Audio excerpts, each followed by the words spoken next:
திருவாரூரில் சொத்தை பிடுங்கிக் கொண்டு மகன் சோறு போடாமல் பரிதவிக்க விடுவதாக மாவட்ட ஆட்சியர் அலுவலகத்தில் கண்ணீர் விட்டு பெற்றோர் கதறிய நிலையில் என்னிடம் மனு கொடுங்கள், நடவடிக்கை எடுக்கிறேன் என்று மாவட்ட எஸ்பி உறுதியளித்துள்ளார்.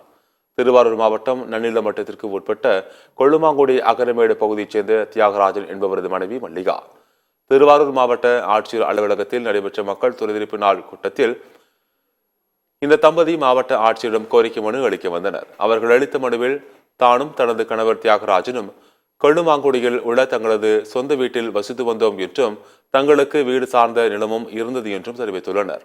2009ஆம் ஆண்டில் தங்களது மகன் ரவிக்குமார் தங்கள் இருவரையும் வீட்டை விட்டு வெளியேற்றினார் என்றும் அடியாட்களை கொண்டு அடித்தார் என்றும் குறிப்பிட்டுள்ளார்.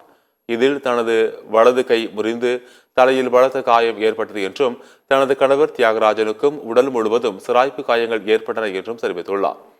மகனால் பல்வேறு இன்னல்களை சந்தித்து வருகிறோம் என்று தெரிவித்துள்ள அவர் உரிய நடவடிக்கை எடுக்க வேண்டும் என கேட்டுக் கொண்டுள்ளார்.